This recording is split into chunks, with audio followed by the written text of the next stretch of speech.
read 5. Time for episode 8. Rose. Rose's feet felt like cement as she trudged up the street towards her house. What was the matter with her? Leaving Mavis alone in the woods like that? Why was she being such a scaredy cat? When she got home, she lifted her cement feet up the stairs to her room. Clomp, clomp, clomp. Then she sat on her canopy bed and felt so heavy with shame that she was surprised she didn't sink right through the mattress and onto the floor. Mavis was out there in the woods looking for Henry, so the things would get right with Mr. Duffy. Mavis knew how important Mr. Duffy was to her. She was trying to make things better, but here Rose sat, feeling so heavy, acting like the baby that Amanda seemed to think she was. Rose got up and went to her dresser. She opened her pink jewellery box with rose engraved in silver letters in the top. Nestled inside, amongst the beaded necklaces and sparkly bracelets, was Grace's silver dollar. Rose held it in the palm of her hand and heard Grace say, "Just go for it, Rosie." So she slipped the silver dollar into her pocket of her shorts and ran downstairs, out the door, down the driveway, and up the street to Amanda's house. Then she kept on running through the wrought iron fence and into the woods, calling Mavis's name. Mavis.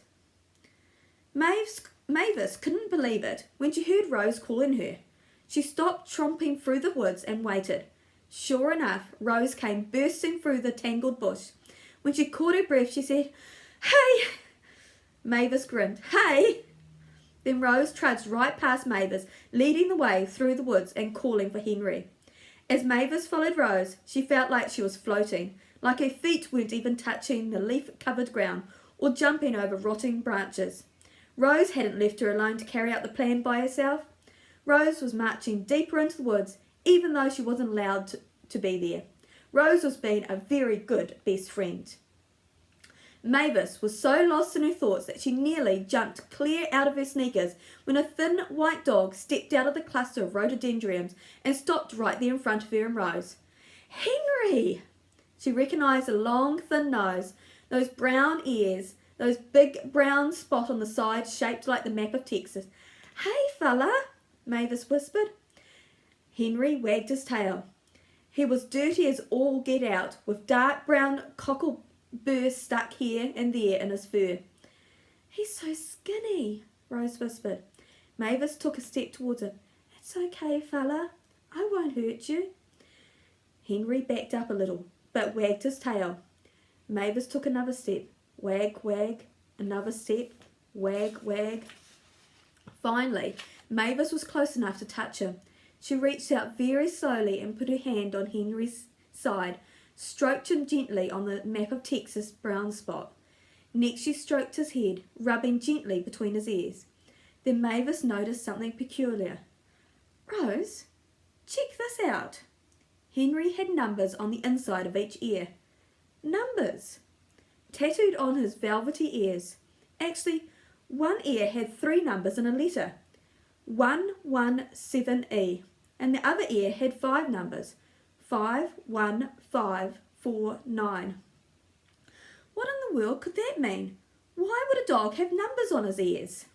Mavis had never seen anything like it. Rose took a few careful steps closer and peered down at Henry's ears. Then she looked at Mavis with wide eyes. "Why does he have those numbers?" Mavis asked. Rose shook her head. "I don't know, but I think he's a greyhound." Mavis cocked her head and looked at Henry. "You think so?"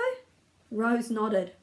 Henry nudged Mavis's hand with his long, skinny snout. "We should have brought some treats," Mavis said. "I'm going to try and get him to come with us."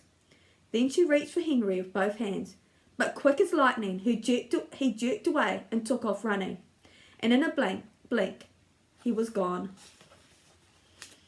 Henry was feeling miserable. He was tired of hiding in the woods. Pricklers grabbing at his skin, and roots made him stumble, and wet leaves made for a cold bed at night. His bad hip ached, slowing him down and making him limp. He was hungry. The freckled girl didn't come to the fence as often as she used to, so the little plastic bowl was usually empty. And then there were those 2 girls, the quiet one and the wild-haired one. Henry didn't know what to think about them. Maybe he shouldn't have run away from Wonderland after all.